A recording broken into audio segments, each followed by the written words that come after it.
Welcome. Hello. My name is Carissa. I am the advocacy lead for Employee Power, and I'll be your host for today on this fun and beautiful, we'll call that beautiful, Carbon Project 4.0. All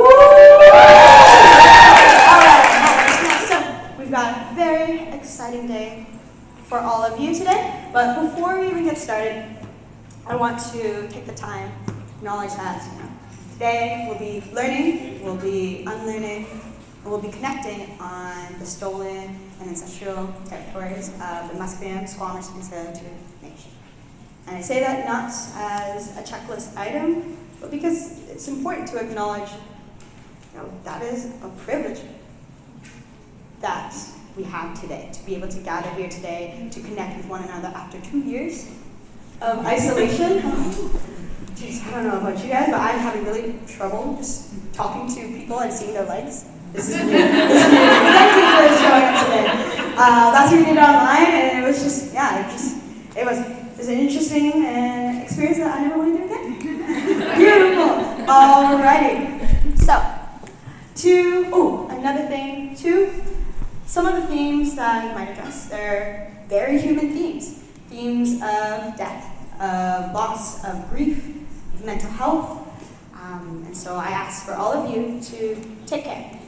If you find that maybe you're still on your healing journey and something gets brought up, then take the time. Think of somebody that maybe you can chat with after, they can debrief, and feel free to, if you need to step outside of the room to be with yourself, sit with those feelings, that is very okay. Our number one goal here today is to really acknowledge the individual experiences that are all very unique to each and every one of you.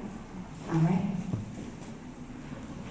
So I always like to start off with an intent, because of course, everyone has their own expectations of what they're going to expect. But as we're all here today, I really want to invite everyone to come open-minded and come curious. You might be, stricken with something you've never heard before. Maybe you yourself can't imagine in terms of an individual experience. But instead of trying to compare, really meeting the individuals in front of you where they're at, and really seeing them for who they are, who they want you to see them as. All right. So, what is this? So our goal with advocacy is to provide platforms for individuals with lived experiences to speak on their own behalf. We recognize that there's a stigma that exists about the downtown east side. Stigma is this really terrible thing of generalizing population. And so our goals here, by educating and engaging all of you, is really to see, can we shift the stigma by sharing individual stories? To really know if we're doing that correctly, we need to see, what are people's perceptions today? And then at the end of the day, what are your perceptions after? Because again, wouldn't want to be here doing this if we're not even doing our mission justice. So if you could scan this code, there's only five questions, really diving into your perceptions and your candid thoughts right now. And it can be anonymous if you would like. Let us know if you are having trouble scanning this. Some of our volunteers have it available that you can scan. But just take a few minutes to reflect.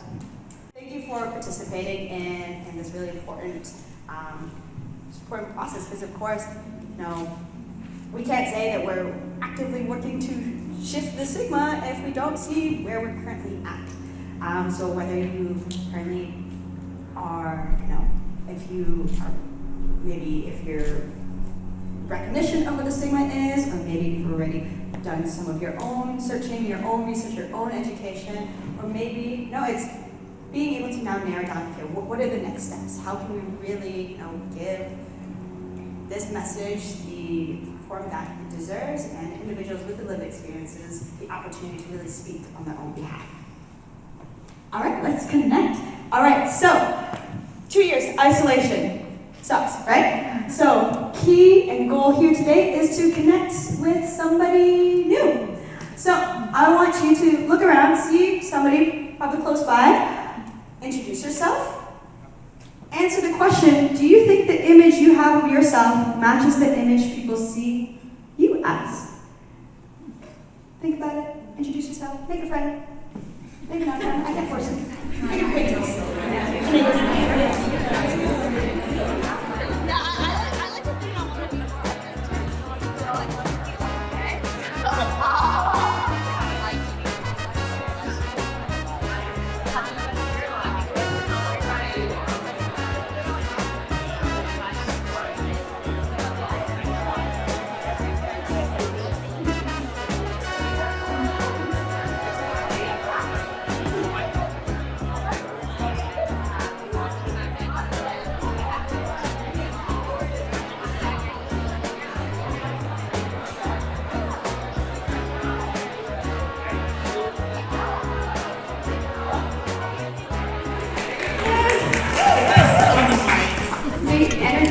Big energy in this room. I thought if I could turn into an octopus right now and have super long tentacles and just hug all of you at the same time, I would do it.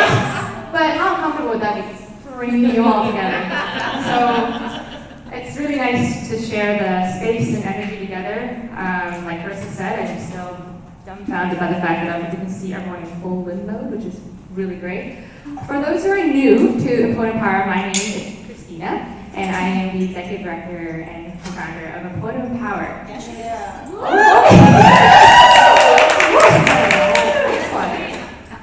I did want to start by giving everyone some context here, because I have a lingering suspicion you might be wondering, why is there cardboard all over the room? And why is this even called the Cardboard Project?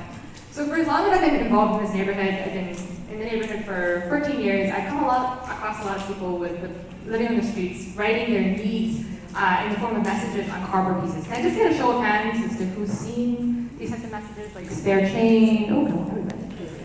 Nice. So we're on the same page here, and I remember just in reading these messages, it taught me what a person's needs were, but it didn't tell me who that person was behind that cardboard piece. Behind that cardboard piece could be anyone. It could be a mother, a father, a survivor, a widow, and it's important to really humanize that experience. And that's why we're here today, to humanize the individual and see everyone as people first. So when we started doing, this movement started, is it just me or am I kind of cutting it out? Fuck it. This movement began 4 years ago in 2018.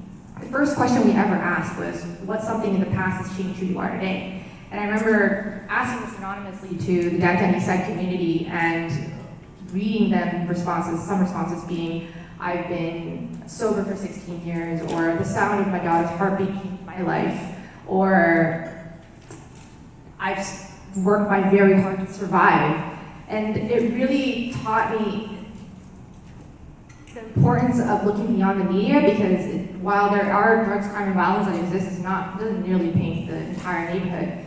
And so I hoarded all these responses, and I was reading them, and I really wanted the world to see. I really wanted people to understand this beyond the stigma and really challenge the conversation in the downtown East Side. But I was feeling insecure. I said, well, I'm not an artist. I can't make it into a mural, so what did I do? I shoved it all under my bed, like literally. I had just a cardboard piece under my bed, and I just read them and think, how do I get this out there? And it wasn't until I came across a local Indigenous artist. I'm wearing his necklace here with me today, Marcel. He has passed last year, but he was the first person to join the program. And he said to me, well, I'll do it. I'll make it into a mural for you. And that was how the Cardboard Project was born. it became that word shift the stigma in the conversation. Oh, this is nice. This is nice.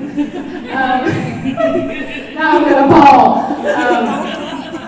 So every year, 2018 and 2019, we just kept asking these questions, and we have people come to these events to just really challenge the conversation. This year's question, as you all may know, is what is something that you wish more people understood about you? And it's a beautiful question because I feel like us as humans, we're kind of like onions, you know, like there's layers and layers and layers to be uncovered, and it really helps us breed this meaningful relationship and understand people on a deeper level. And today, we hope to hear from, I'm looking at Yvonne at the back, Julie and Barbara share their truths about this question, and really holding that space to be seen, heard, and validated. To tie this all up, I think I might be over time because my tears kind of got me off script here. But employment power, this is one of, if we are a heart, this advocacy program is like one of the ventricles that beats as a part of our programming. We have two other programs called Development and Entrepreneurship. And before I even get into entrepreneurship, I just want to quickly pop your bubble of what you think entrepreneurship is, because we are not traditional entrepreneurship. We do not measure success through traditional profit models and revenue. We measure success through the human experience. It's a sense of belonging, it's the confidence, it's feeling like you wake up doing something that you really care about.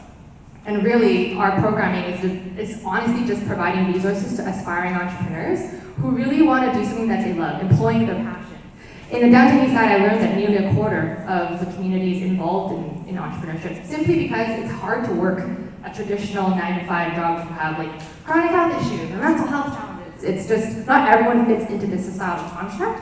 So we as an organization, we meet people where they're at, whether you are starting your business, trying to learn what incorporation or silver partnership is, or you're selling, we're all on the same page here, we're on the same ship, and really hope to create this powerful community together.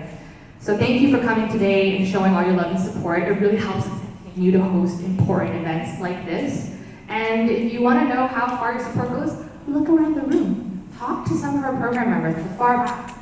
They can tell you exactly how this has impacted, their path towards entrepreneurship, and I hope that we're all going to come in with an open mind and an open heart.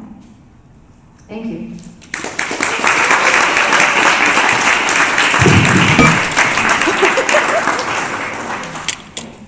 Oh, you dropped something.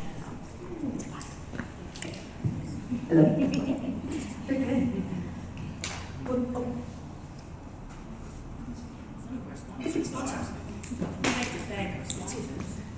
Yes, of course. Sorry, that was my fault. I thought we had a... No, that's totally me. I'm back up here. Collaboration over competition.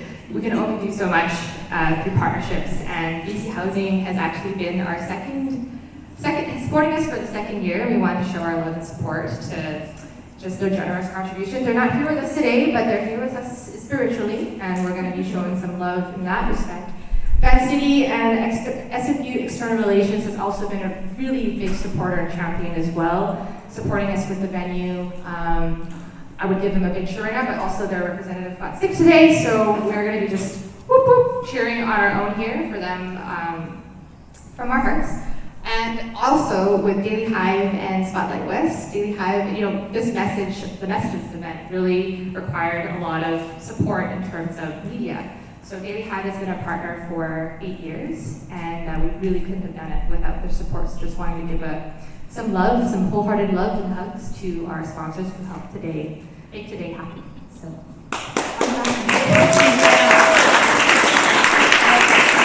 And of course, a big thank you to our partner nonprofits in the community who have actually supported and helping collect the responses this year. So we have Mission Possible, the New Gospel Mission, as well as Carnegie. And of course, a special shout out to City of Vancouver, who also fund a lot of what you see here. As Christina had mentioned, every year we ask a different question. The first year's question was, what is something that has shaped who you are today? And this year's question is, what is something you wish more people understood about you? And the reason being, if we're really sat down, thought about how stigma works, It overshadows, it overgeneralizes, it misses really important details that makes us all individual, that makes us all human, makes us all unique. And so that's why this question is important for all of us. Members of the downtown Eastside community, individuals facing work and social barriers, individuals such as all of you. I'm not going to speak for all of you, but there is a commonality amongst a lot of us, this desire of wanting to be understood, desire to be seen, to be valued, in the ways that we know ourselves best. And so that is why this question, at least for me, hits home, because there's a lot of things that are obviously left unseen, and so many things that we wish other people could understand. In terms of what we have going on today, we have a very, very, very exciting day. We have three entrepreneurs from Florida Power. We have Barbara coming on first. We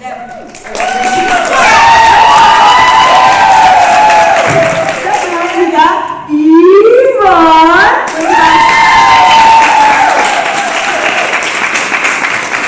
And third, but definitely not least, we got Julie. They will share their story, share some of what they're most passionate about, as well as all throughout the day. During our breaks, at the end, you have the ability to go check out the cardboard pieces, maybe submit your own cardboard piece yourself, answer the questions, maybe. I'm not going to do, but maybe do. We also have food from local Chinatown restaurants. We have from Newtown Bakery, Boss Bakery, as well as liquids and solids. As well, we have DJ Ivan. Where is it? Ivan. There we go. We got DJ Ivan over here in the talk. He's also a special ed therapist and also an entrepreneur in the Florida Power program. So he's also got some goodies as well. And if you haven't heard already, there's also a raffle basket that you can enter to win. It's got 2 gift cards to, again, a restaurant in the downtown east side, as well as a big handful of products. I believe probably 6 different entrepreneurs included in this raffle basket that you can enter to win. As well, if you're interested in getting involved in the different kinds of things that we do at Florida Power, there'll be a volunteer engagement booth set up over there, really pretty. It's right there. We are going to welcome to the stage Melanie Marr.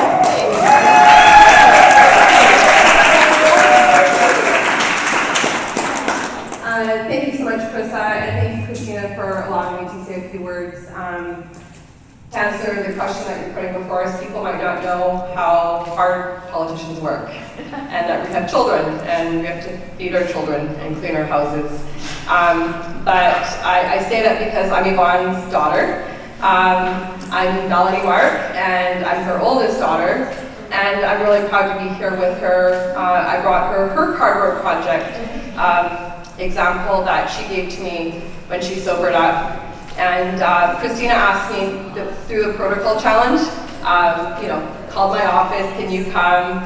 I couldn't come at 1 o'clock because I have other things that I have to do, but my mom asked me to bring her cardboard that stands on my art wall at home. I'm so proud of my mom. So I'm here as her daughter, and I'm the MLA for Vancouver Mount Pleasant, where the downtown east side is part of the community. And I love Christina because Christina, I think the more we can shed a light on the goodness in us, and I'm not going to tell you my story, but to be an MLA with a mother that had a lot of hardship, it was empathy. It was people overlooking people like my mom, that just another dead Indian, just another homeless Indian, just another throwaway, but understanding why. If we can all understand why we feel this way as Indigenous people, it's because when our kids were stolen, when my grandparents were stolen, they went to St. Michael's and Brandon and Elk Lake, my grandpa hid from Indian agents, those are real things. So when you stand together for the 215, or when you walk for the Truth and Reconciliation Day, and all of the things that you do as an ally, it makes us feel like our lives are worth living. So I love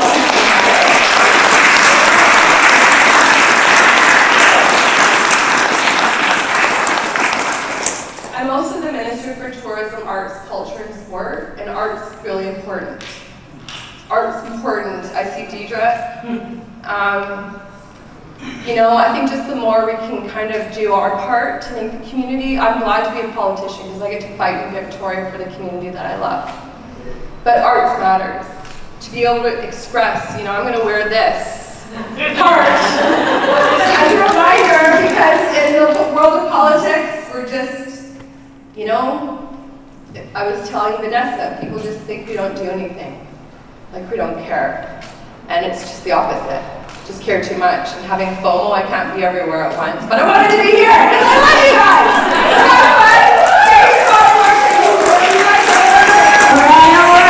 We got our first speaker up for the day. We got our special on service. Connor such as well. We've got Barbara.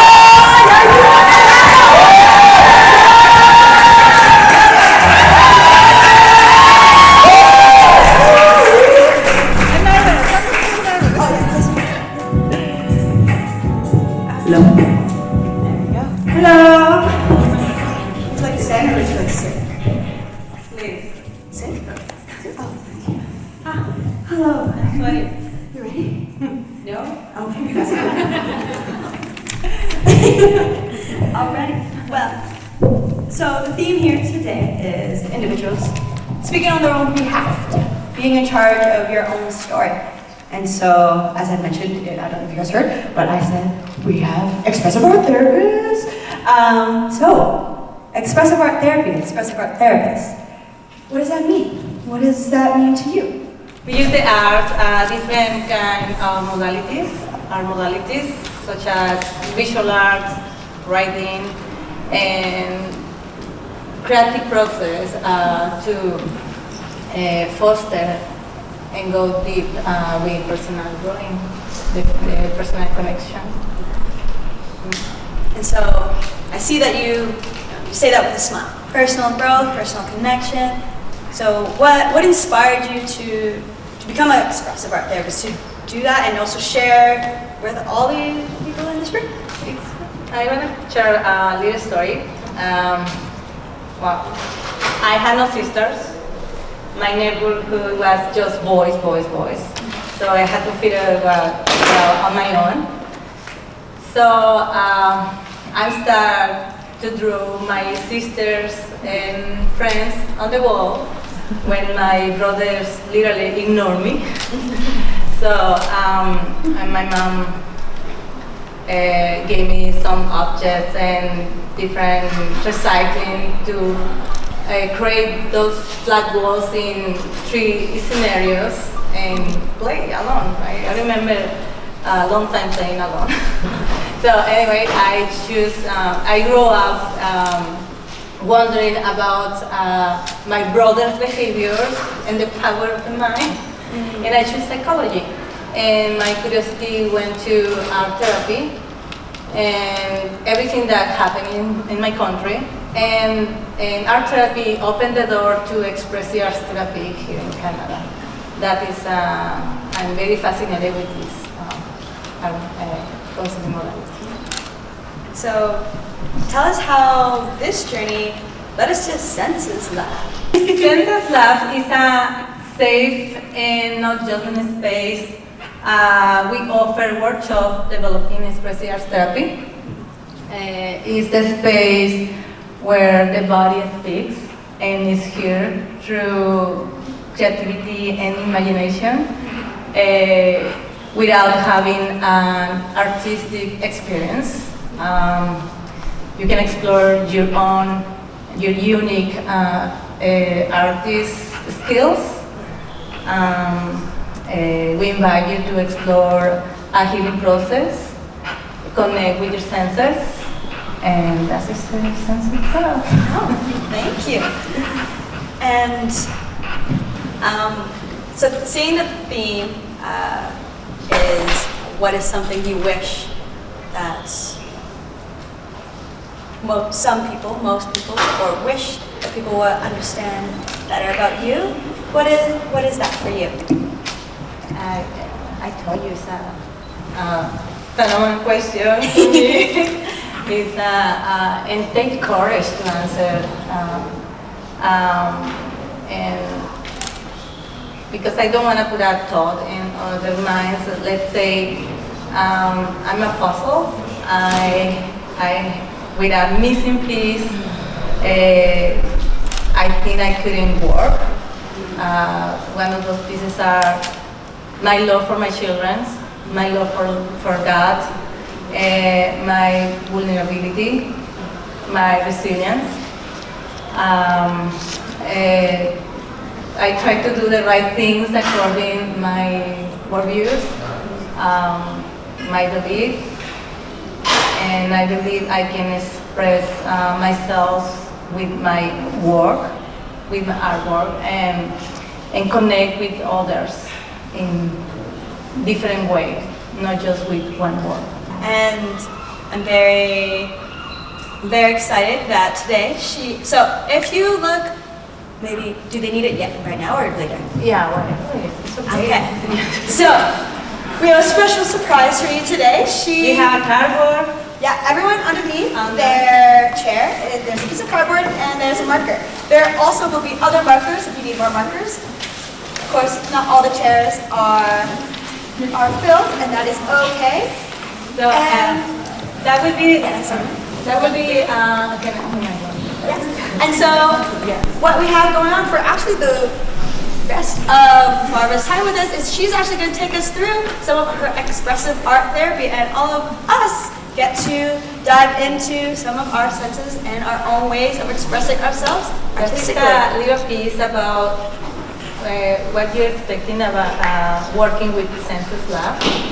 You will rediscover and reconnect with yourself, and not just with yourself. You will reconnect inside out, respectful connection with the world, with whenever you want, in a respectful way, right?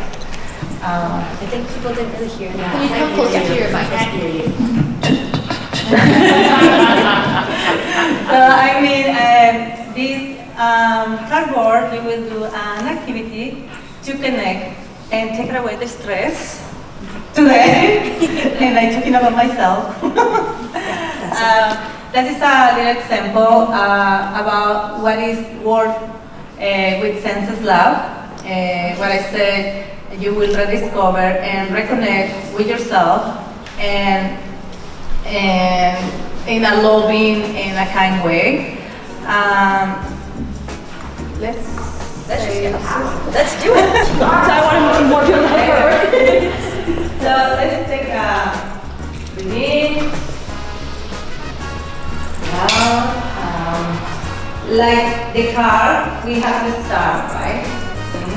So go to listen.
Can take away a little bit of the stress, and I just want to invite you to bring in your mind a memory, something that connects you with a great smile, with a great laugh in your life.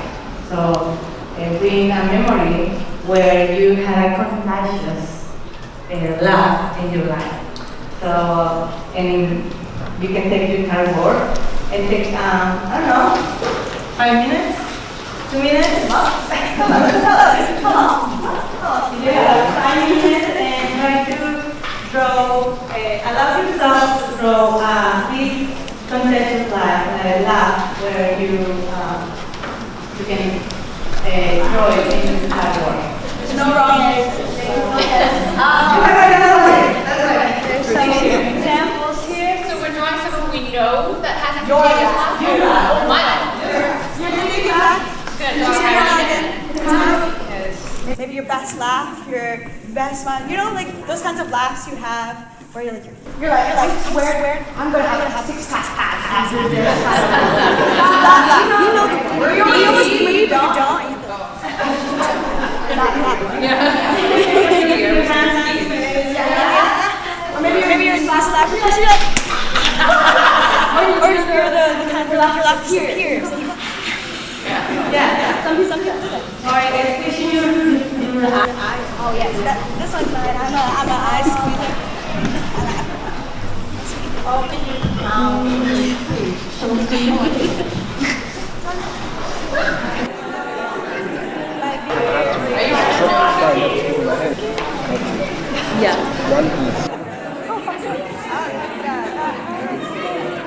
So maybe someone wants to share this memory with us? If not, that's okay. I can share mine. Okay. This is me when I was like 6 years old and I went to a birthday party and I accidentally ate ham and pineapple pizza and I come from a vegetarian family and it was one of the most happiest moments.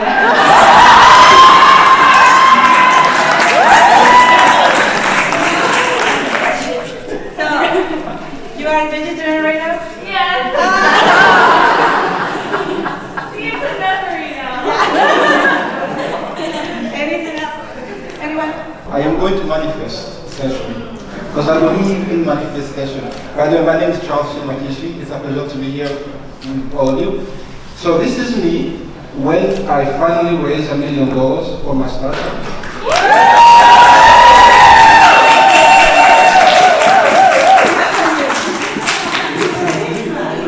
So yeah, there will be a big smile and some tears.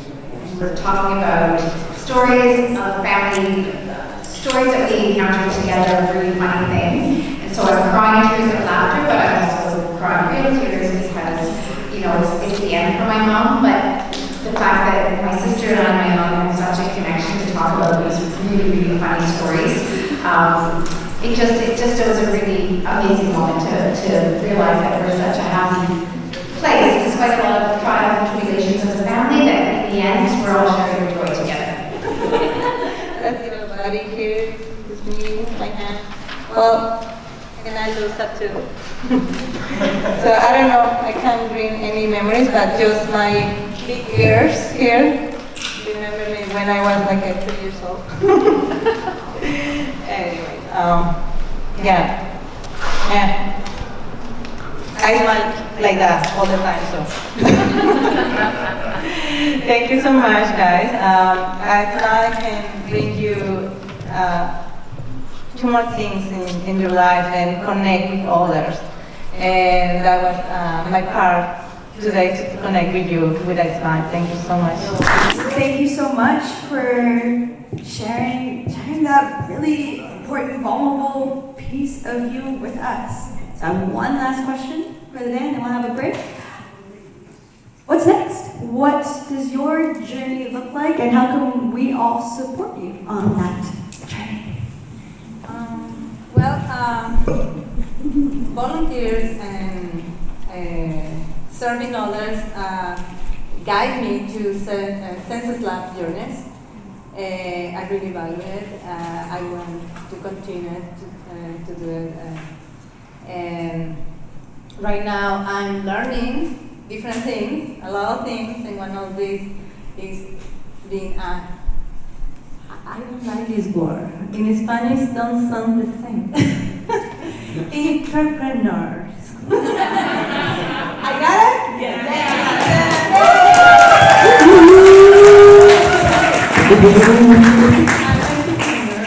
So my vision is support health and well-being. I believe whenever an individual takes a step for her self-discover and healing, a whole community around benefits. So is there where I want to go with Sense. Beautiful. Thank you so much, Barbara. Thank you so much. Let's give us a round of applause for Barbara. The street was where I felt the safest. I had all these dreams of being a writer, journalist. We have Yvonne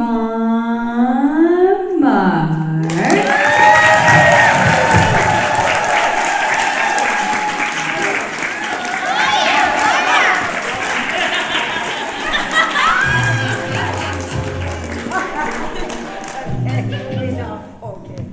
Well, first off, I would love to ask you, what does it mean to you to be able to write, to be able to write poetry? Well, number one, I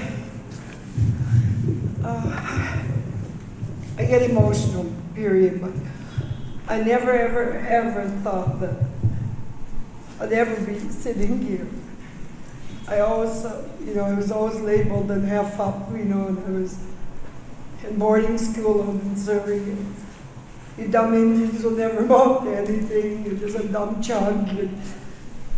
I was called a whore when I was only 16 out in Surrey. And I was accused of doing drugs. I didn't do drugs. I was accused of being with her husband. I mean, everything. And writing was always my saving grace since I can remember.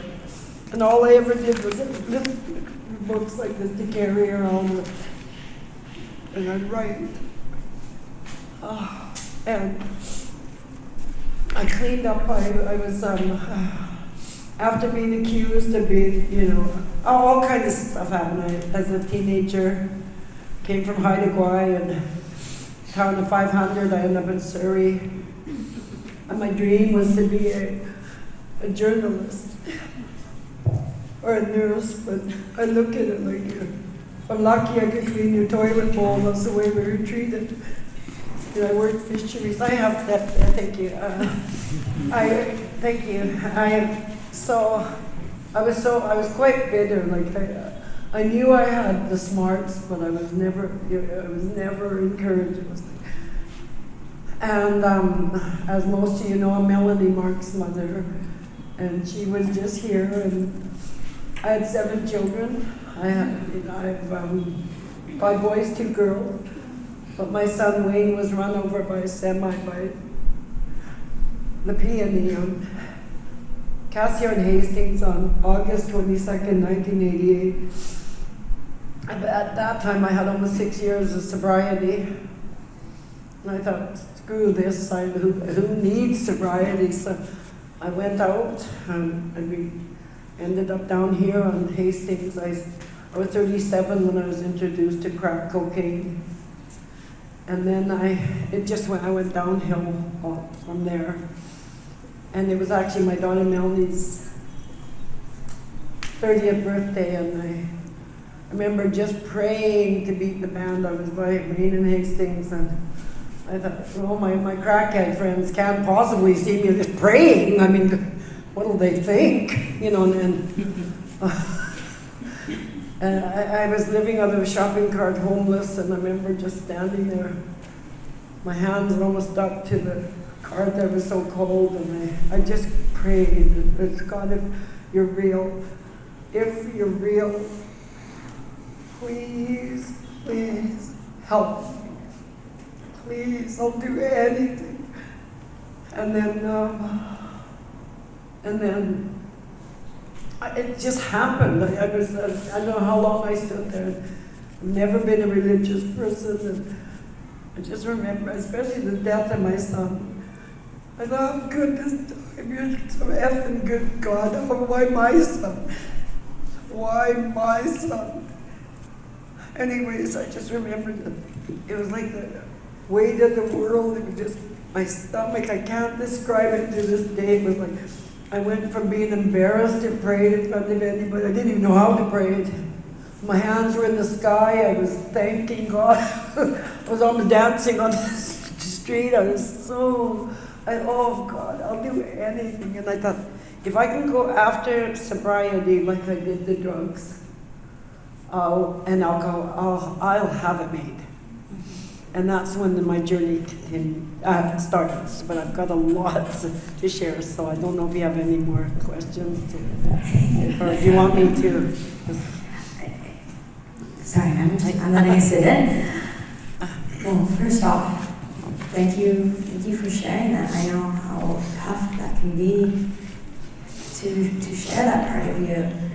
But looking at who I know today, and the journey that you've been on, that you're still on, and what I would love is for you to honestly share in the way that's most authentic to you, which is your poetry.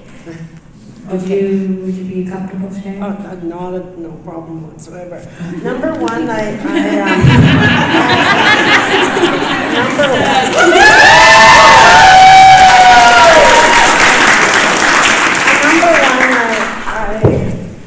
I said, I sobered up on my daughter Melanie's 30th birthday. I was 50, going on 15.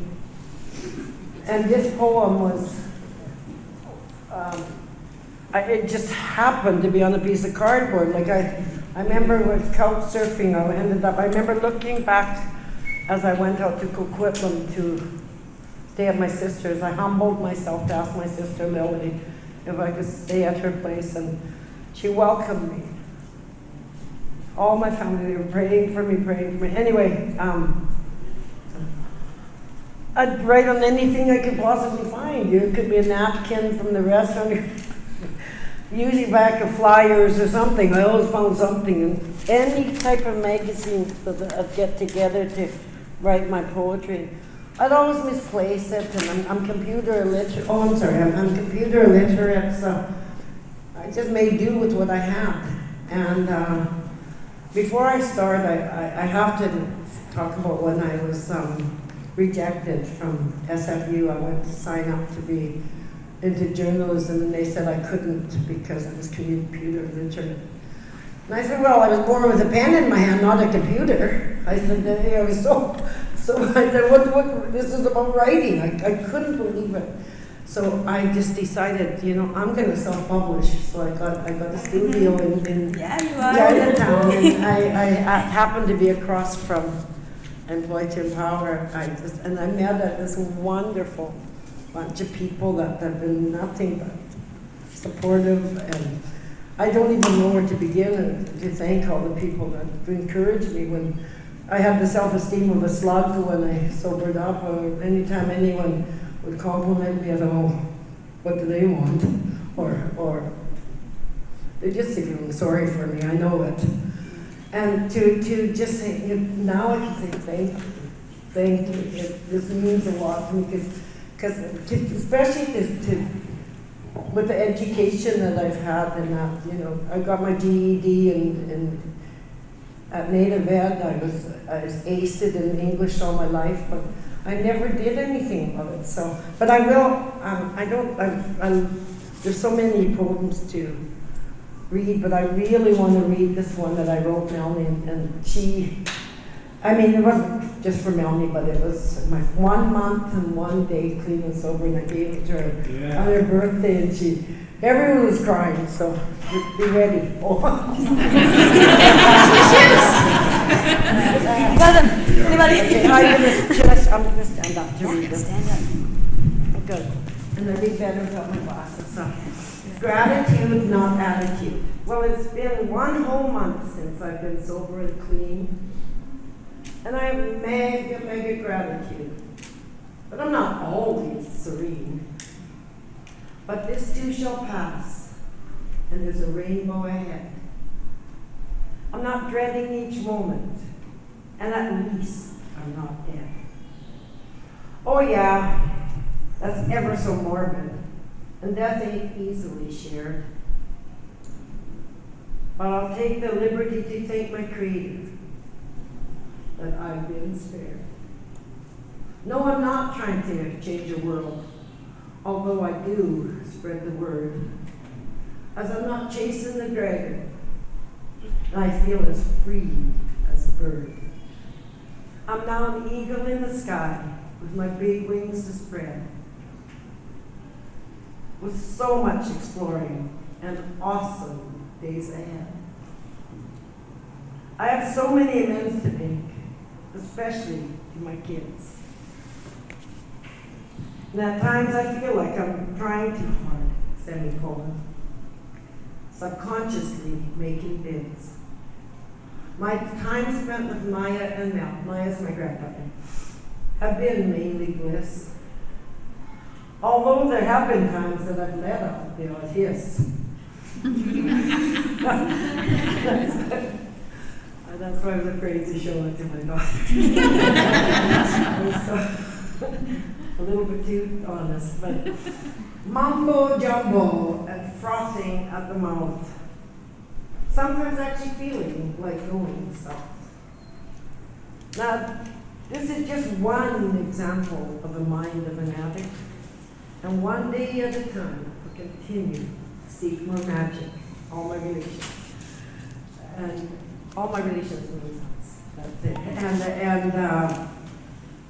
I put underneath, I put, now where's the carpet? Like the magic carpet. And that's, so this is one of my originals. So. Thank you.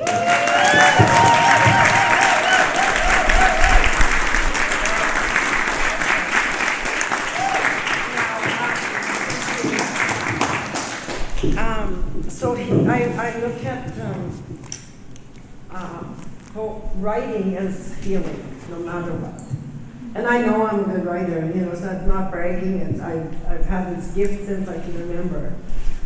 And I really believe that it's high time to have a voice for Aboriginal, for my people. Yeah.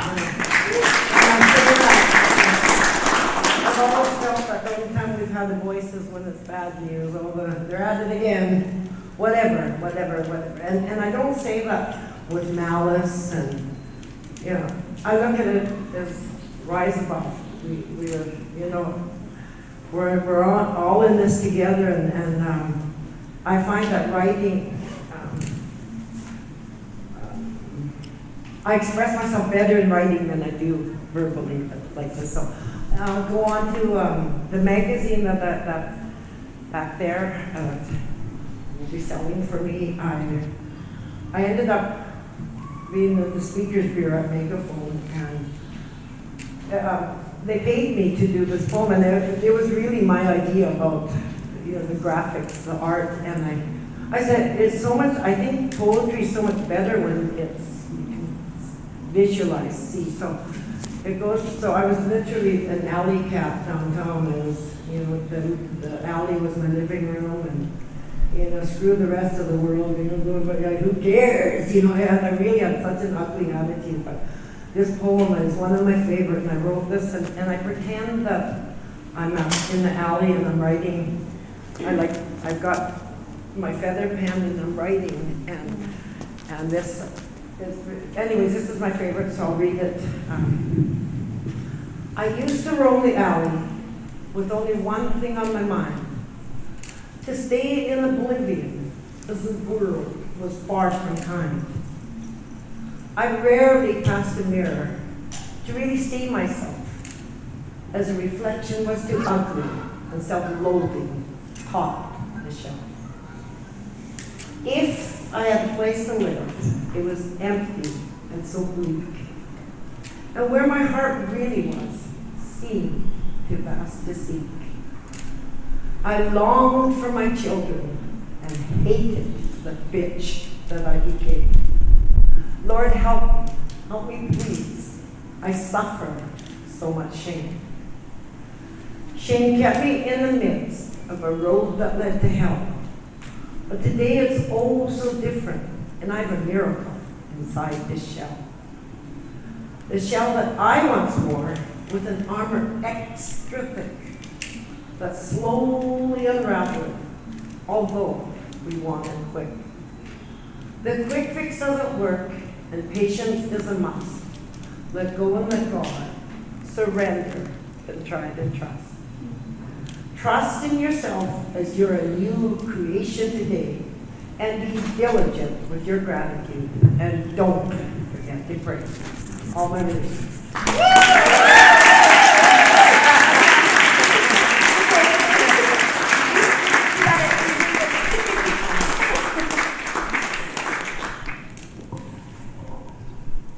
Well, thank you so much. And we're not done here. That sounded like we were done. We're not done. Are there any more that are really close to your heart that you would like to share with us today? Okay.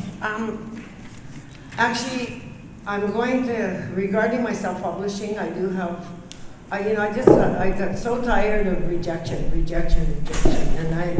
and I'll be 67 this year, and I was 65 when I went and got my studio. It's still slow, so very slow in getting off the ground, but I don't care, Patience, is a virtue. But I'm writing a book, and it will be called Salmon Soup for My Soul. Stories. You can have your chicken, I'm not. You can have your chicken soup, I'll have salmon. So Salmon Soup for My Soul, stories of Aboriginal recovery in the downtown east side. Yeah. So it'll start with my story and my sister Lily, who's got 46 years sobriety.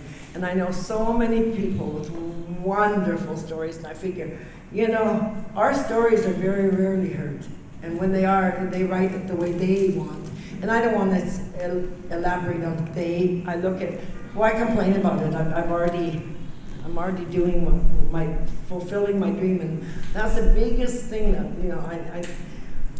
I remember when I was at Native Ed when I was 33, and my English teachers, Bruce Rosen, his name, he insisted I become an English teacher, and I thought, oh, no way, man, I'm 33, I'm way too old to go back to school, At 33, I thought I was too old, and then I look back and I go, oh my God, and so now I'm doing that, and I want to encourage, especially the Aboriginal youth, any youth, but I'm just saying, I emphasize my people because when you've had so many doors closed on you because of your race, it's, I feel this is my place, this is my time to share what it was like, what's happened, and what it's like now. So I'll continue with some of my faves. Oh yeah, this one too. I just did this last weekend. It's called Breathe, Yvonne. It's because people always say, you're having bad hair days. Oh, breathe, take a deep breath. Well, it's easy to say. So I was being facetious. When I put this, and I love coffee. So I thought, when I'm having a bad hair day, I can just pick this up and say, write something. Quit complaining, and I feel that's my, I'm just keeping this so that, that as part of my, I don't know how to put it. A reminder, yes. So this one, I did the letter to myself. Okay, memories continue. And I don't remember when I wrote this, so. It's like yesterday that I was homeless and such, where my existence was miserable, didn't have very much. My heart was empty, lonely and lost. And so with that, I sought recovery at any cost. I wanted my life back and was filled with determination. Lord, help me please. I don't want termination. That's what it felt like, either sober up or die. So many of us have been there, as others wonder why. That's a tough question to answer, and I will try to focus on them today. As my dark days are bygones, what more can I say? I thank the Creator every day for my loved ones that stuck by, no matter how bad I was, or when I didn't even try.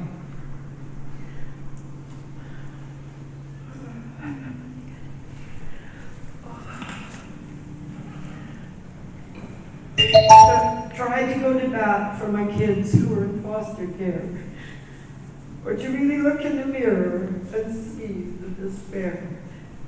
But I can't change the past, so I focus on today, to continue the healing and be diligent to pray. Thank the Creator. I thank the Creator for my new life, my family and friends. For as long as I am sober, the blessings never end.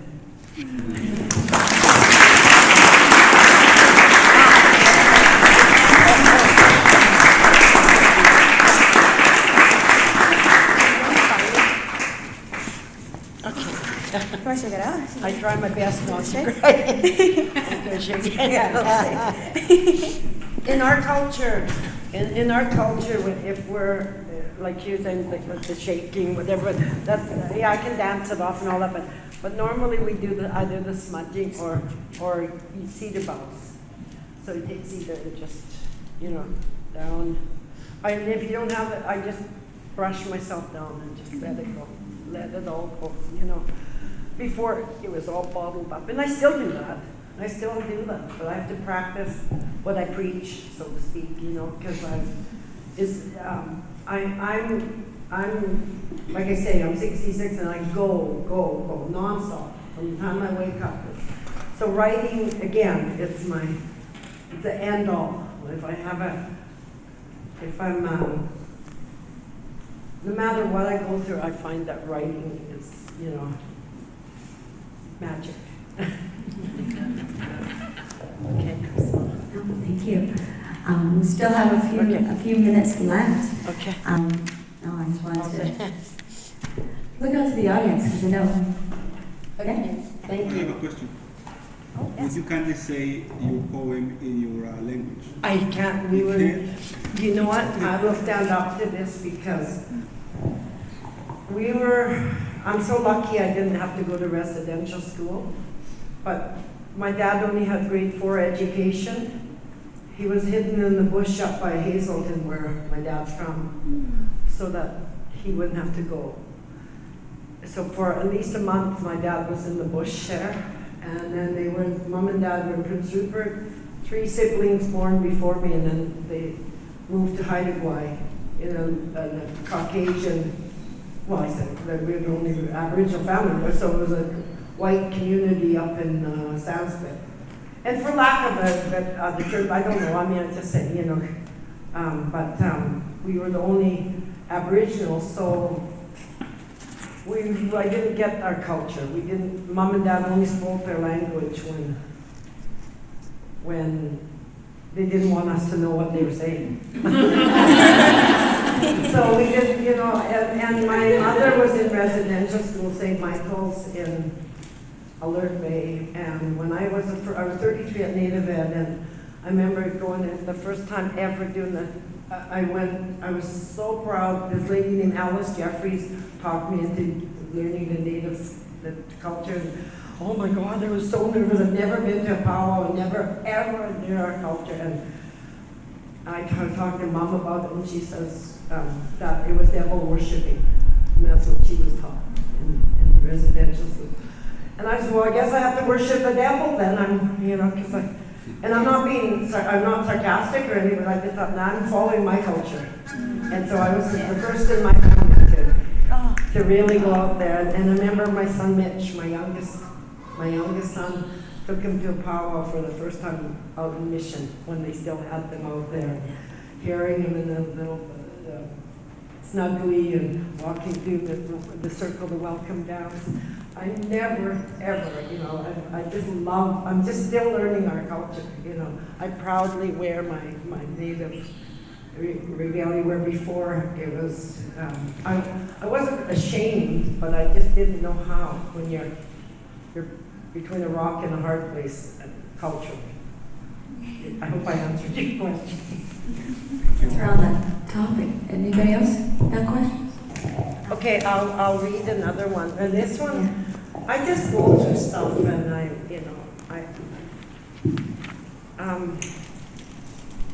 this was August 8, 2012, which would have made me 7 years, almost 7 years clean and sober. My greatest wish. If I had one message, it would be to forgive. Life is way too short, so why not just live? Live life to the fullest and try not to frown. And it's where the enemy wants us, always down. Down in the dumps without any light whatsoever. Yuck. I couldn't imagine this plight to endeavor. I've made many mistakes in my messed up past, which honestly weren't premeditated, not in my forecast. So do I live in the guilt and shame until the pearly gates open? Hell bent on forgiveness and healing, not ridicule and moping. Moping around with a heavy heart and such. No thank you, dear Creator, I've been there too much. We all deal with life problems differently, I know. But the seed to true healing is to forgive and to grow. Grow healthier and pass on the experience to others, as in our children, grandchildren, sisters, and brothers. All our nations.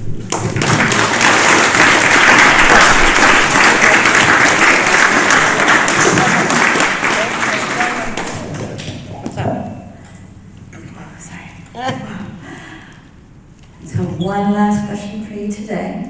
And how can all of us, it's like the perfect like That's our So all of us here today, if you touched all of our hearts, how can we continue to support your dream, your journey, everything that you're doing right now? How can we support today? Well, I feel it's to really, like I heard you talk about stigma and how, literally living homeless on the streets downtown, and I mean, who would have thought, I worked 16 years in the Prince River Fishermen's Co-op. I raised my children. I had 7 children, 5 boys, 2 girls, until my son Wayne died. And if I had a piece of cardboard to lay on, I was in heaven. And to just understand that I don't know any one addict that woke up one morning and said, oh, I think I'm going to go F up my life today. I'm going to, F it all. And sorry if I keep saying that, but that's how I used to talk all the time. And I just feel to keep an open mind, that my heart always goes out to the person that's sitting there alone, because I've been there. And I'll never forget, one of these kids, he doesn't even know he's in my book yet, but I was sitting, I'm a street vendor too, I was selling food down by Main and Hastings Carnegie, and I could see this young Aboriginal man sitting there. He probably looked like about 20, just sitting there, and I sell food, so he's kind of watching, and I offered him food, and he, no thanks. Just there, subtle, quietly. And I said, are you sure? And he goes, he just nodded his head, and then I said, he's like, I don't have any money. I said, I asked for money. I said, and then anyway, long story short, I gave him, help yourself, anything you want, it's yours. And I said, I've been there, man. I said, do you know there's life beyond this shit? And I'm sorry for my swearing, but that's what I said. And there's life beyond. And it's just hard. And then about 2 weeks later, I was at my home group in East Van here, and this was years back, probably 10 years now. And there he was in the meeting, and I'm like, oh my God, I was so thrilled. And then he told me, he says, it was because of what you did and what you said. And I feel if that, all it takes is to reach out. That's why I put on my board there, kindness. Kindness goes a long way, and I feel if people can just be kinder, that's all. If it just try to understand that we're all God's children, we're all the created, we're all, nobody's perfect, and until I'm perfect, or that's the way my attitude. Until I'm perfect, who am I to judge?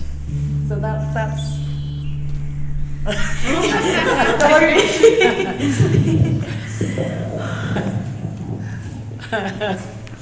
I know. Everyone cries almost every time I read my poem. And I have to share about when I first read my poem in Port Moody, my home group at that time. And I was just scribbling away in my book, and this guy came up. He said, "What are you doing, Yvonne?" I said, "Oh, just writing." He goes, "Well, what are you writing?" Just poetry." He goes, "Oh, can I read it?" I said, "No." but I'll read it to you. I kind of like the way I read, so I love to have that feeling. That's what I was taught as a kid. There he all of a sudden he had tears in his eyes, and I thought, "Oh, Toledo." And then he said, "Will you please share that?" And I said, "No, I'm not going to share it." And he goes, "Please, Yvonne," because there was a recovery house close by, men's recovery. "Please," he said, "there's a lot of people that need to hear this. Please, Yvonne." So very reluctantly, I got up, and I was almost shaking when I took the mic. It wasn't even a mic, but we had to open the podium. When I read my poem, and I could see people crying, and I thought, "Holy Toledo!" And then since after that, every time I go to my home group, "You got any poetry?" Never mind how are you doing, Yvonne? Is it good poetry? Well, it's a nerve. So I went from it's just my writing to this is my poetry, and I just love poetry. So I guess the answer would be to enjoy my poetry. You can buy a copy of her. Oh yeah, Don't say it. No, you say it. Okay. Yes. Actually, I didn't bring the actual poem from, but this is the one they put this. They have an actual show for us that did from Megaphone. I forget the name of the place, but it's right by Pigeon Park. They have a show, and a lot of people came, and it was just phenomenal. But the actual magazine's back there, and so I'm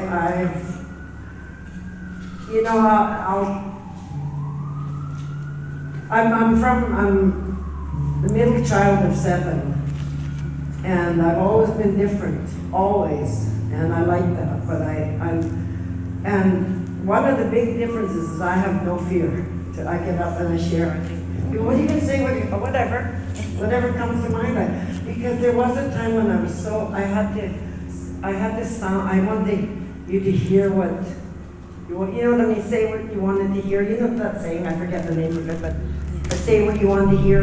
No, it just comes out from my heart, because I lived that life too long on the streets, how you doing, Yvonne? Oh, I'm fine. I could be on the deathbed, but I'm okay. Put on a big phony smile, and today, when I came here, I was really uptight this morning, because I got here late, and I'm never late, but I just gave it to the Creator, and I really believe that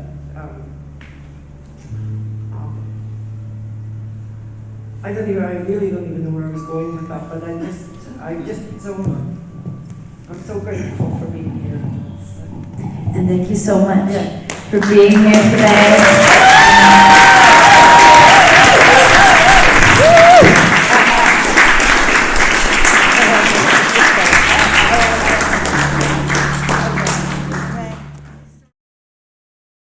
And to do well, to do good in life is good, you're gonna succeed.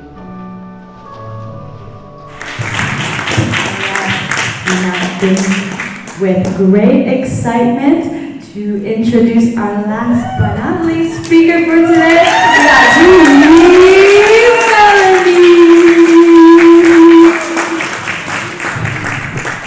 All right, everybody. I hope you are all excited to hear from Julie Melanie herself, the one, the Julie Melanie.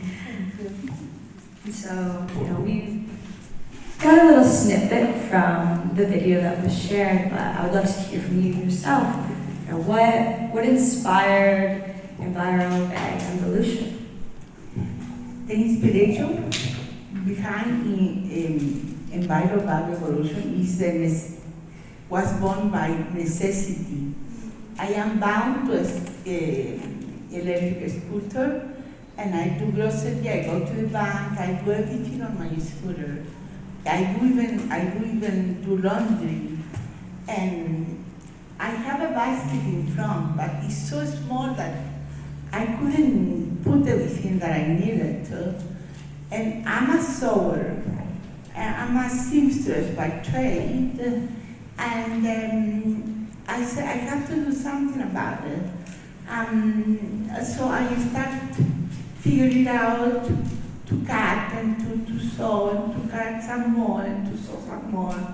The first one that I did was huge, but I started to decrease after that. So I ended up with these models, and I did a market test for the price and for the lighting to my neighbors in downtown side where I live, and they liked it, the idea, they liked the product, and they gave me the idea for the price. I think, and I said this morning, I think necessity is the mother of all invention, and so therefore my inspiration comes from necessity. Thank you. And I know that we've talked about before. You're on many committees. You're on many. You're an inspiration to individuals in the community, and especially like you've mentioned on your cardboard piece as well as in the video.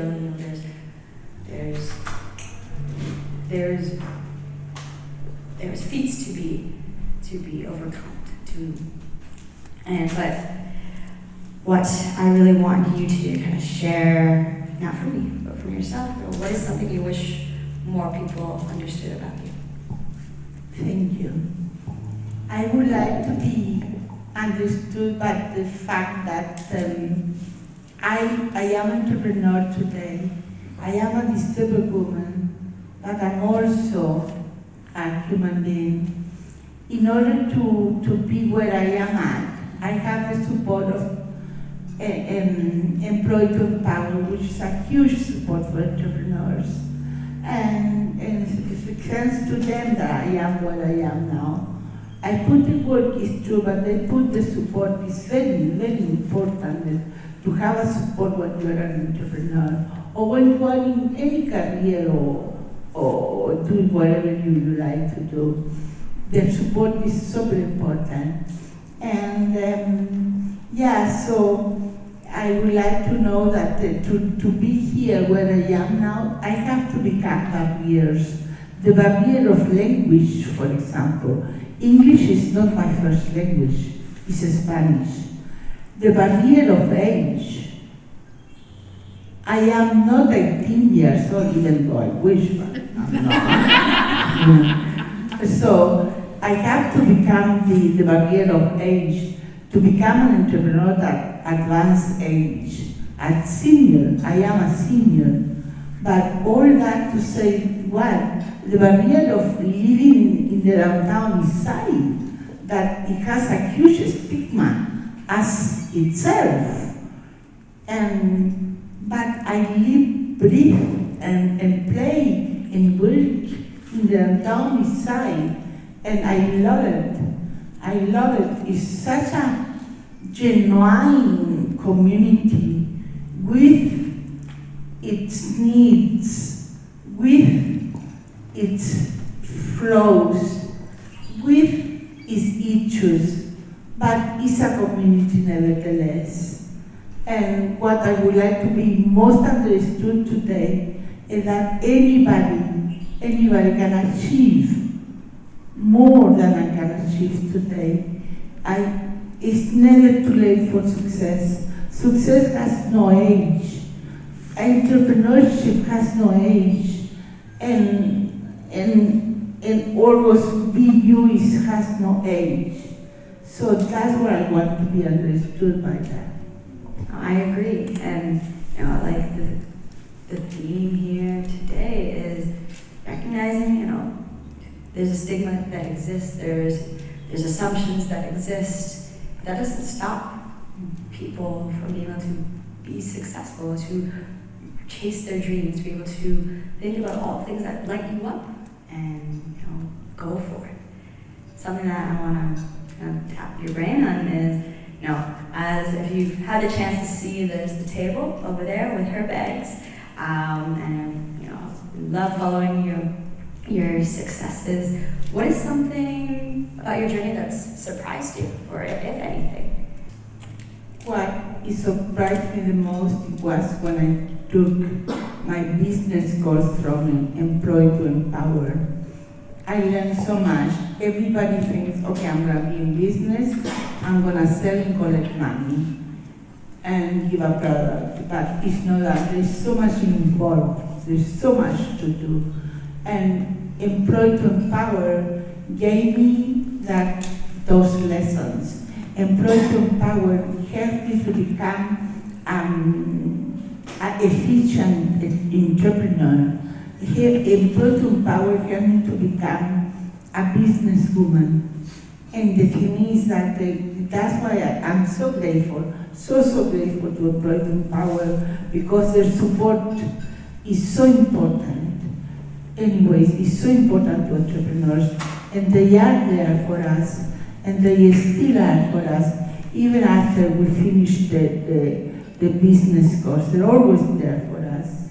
So I would like to publicly thank Employ to Empower for their support and their love.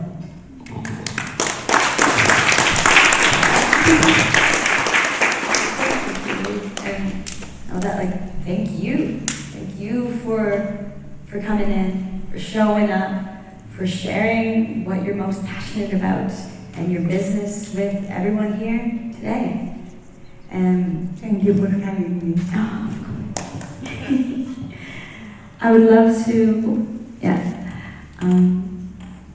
so I bet, we've talked about, we talked about the stigma. We talk about, your journey here today. What is looking out into the audience? How can we all do better? How can we all show up more when it comes to the downtown east side? When it comes to stigma? When it comes to other entrepreneurs such as yourself? How can we do more? Buy local. Buy local. That's my thing. Buy local. Because we are small entrepreneurs. The downtown east side business owner, they have so much to overcome because they have gravity on the stores and they have, that they have.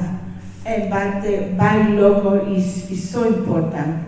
You help the downtown east side economy. You help the moral of the downtown entrepreneur, business owner, and you help the community. So buy local. So, thinking about if you had a magic wand and you could paint out what your journey is going to look like, what is going to unfold, what do you imagine for your for your journey, for your future, for your business, for yourself? Well, I believe in God and I thank God and again employ to empower for the support because I have put during my first year of business I was online. I am online still. I am on Facebook, Instagram, and the media and whatever, right? So, but this summer, I have put, thanks be to God, all every once a month, the market fair in the community. Ooh. No downtown community, but around Vancouver, and around in the mainland. And the thing is that I'm booked until September. And December, I have an open gallery at Kennedy Center from the 1st of December to the 31st of December. I'm gonna exhibit my bags there. That's the date they have given me so kindly. That's amazing!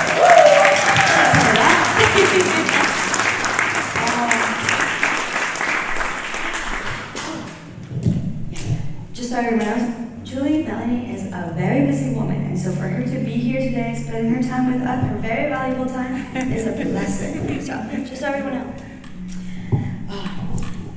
And I would love to, part of my theme and my goal is always obviously giving the mic over to those who deserve to have the mic. So what is something that maybe I've never asked you before, and no one's ever asked you before, but you wish people would ask you about? Is there any question out there like that? What is more likely? I would like to ask you a question. I would like to ask you if you understand my English.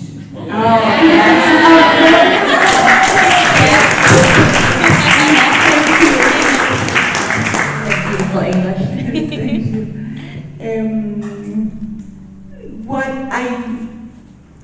People, they're reluctant to ask me my age.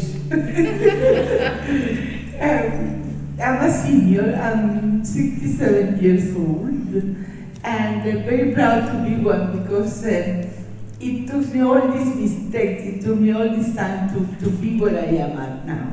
Yeah.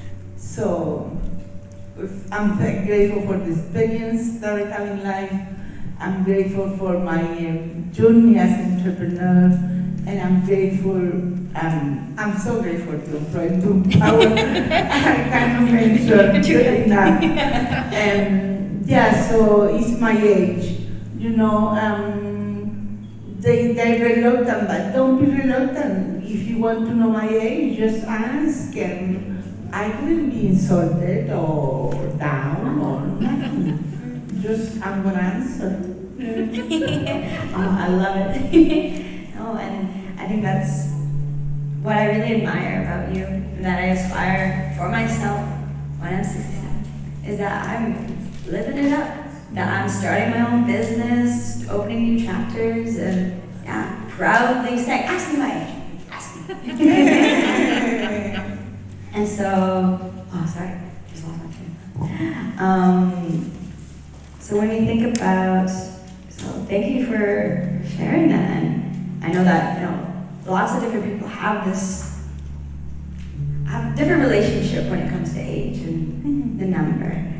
Yeah, I really see it as this amazing story that many years lived, that many experienced, things seen, things heard.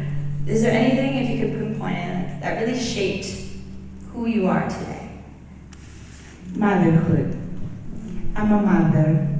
I could have only one child. I got a daughter. And I couldn't have more children. Motherhood shaped me. Motherhood, you don't sleep much, you work underpaid or no pay at all. And but it makes you strong. It gives you character. You have to tell your daughter what to do, what not to do. That gives you character, that gives you confidence in yourself, and that shaped me. I'm just imagining you as a mother, and I'm just like, oh. If your daughter here too? If your daughter was in the audience today, if she's listening right now, what would you say to her? Allow yourself to dream and live your dream. Search your dream, go after your dream. Never think you cannot do it because you can. You're able to do everything you want to if you put your mind into it.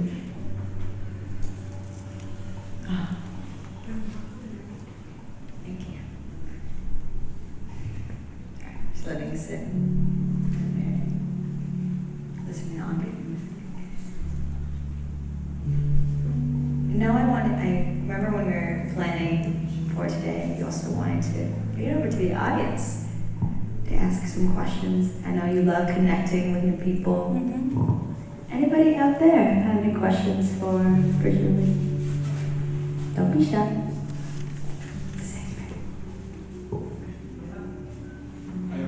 Yeah? Inspire you every day, because everything is not easy, right? And it's not only about money, there's something more. So, what inspires you? That's a good question because I do this bag, I make these bags with the object to make money for what I work with for. However, I also inspire me the disabled community. Disabled community are normally and more often forgotten, but I didn't forget them. These bags are especially made for wheelchairs, electric scooters, and walkers, and even strollers, for the mom to put her bottle water and the baby water aside. And that inspired me. If I can help at least one person with my bags that are made with love, I'm happy.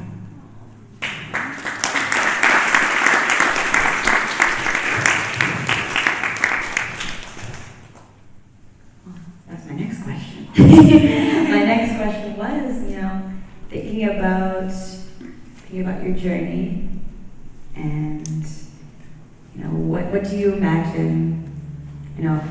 I've asked a variation of this question, but really specifically looking at environment evolution and looking at where you want this to go. Where do you, of course, you want to just have one person at a time. But anything else you really imagine for your business? Yes, I would like to penetrate the market in Granville Island. I got in contact with someone this week, and because the pandemic, they had closed the opening for new vendors. However, they're gonna call the past vendor from 2019, and if there is some opening, they're gonna call the waiting list. So I put my name in the waiting list. So, but if it's not this year, except for December, that they're opening in December, but if it's not for this summer, the next summer for sure, I would like to see my bags in the Granville market over there. So I'm looking at the audience if anyone has some connections that you never know, my girl.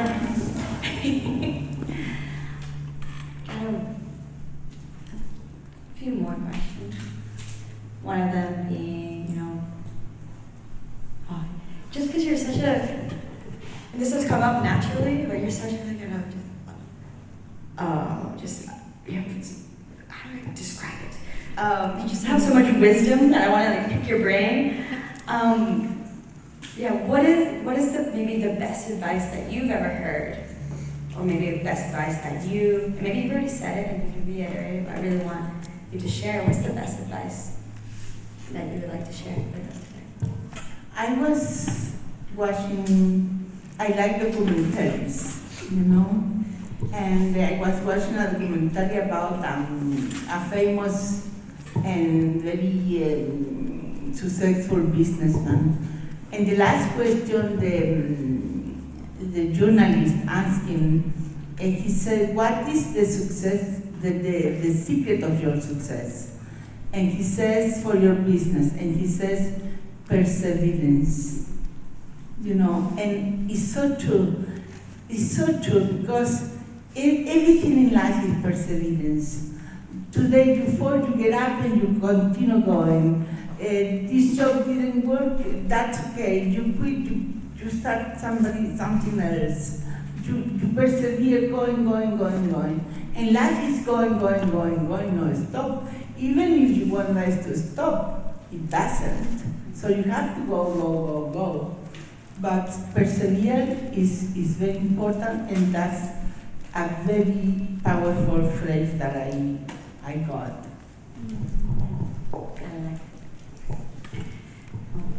And thank you for sharing all your nuggets of wisdom. I always love chatting with you.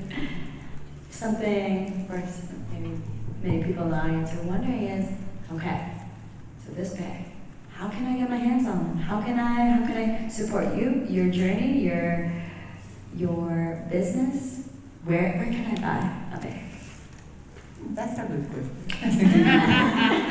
My bag are exhibited at the back there with Vanessa, and also online, Facebook, Instagram, Enviro Bag Evolution, and also in the marketplace for the employed to empower.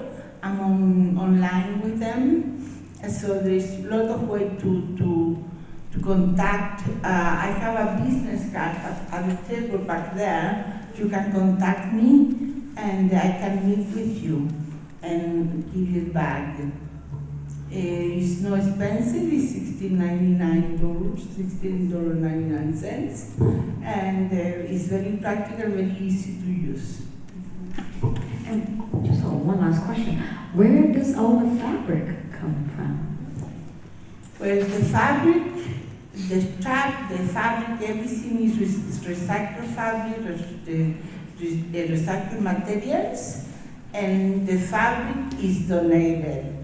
Some is donated, some is bought, but some is bought, and I have a friend that she has been giving me material, so instead of going to a garbage, I reuse it and I can make my bags. But some material is also buy. Alrighty, well that has really inspired me to be able to turn to the audience, and because we've been shape-shifting time, I want to make sure that everyone has enough time to be able to chat with Julie, to chat with Yvonne, and so we're going to end this up. Would you like to say any last final words before we send off all these beautiful people to connect with you by a bit? Yes, thank you so much for coming to the Cardboard Congress. Thank you so much for being here.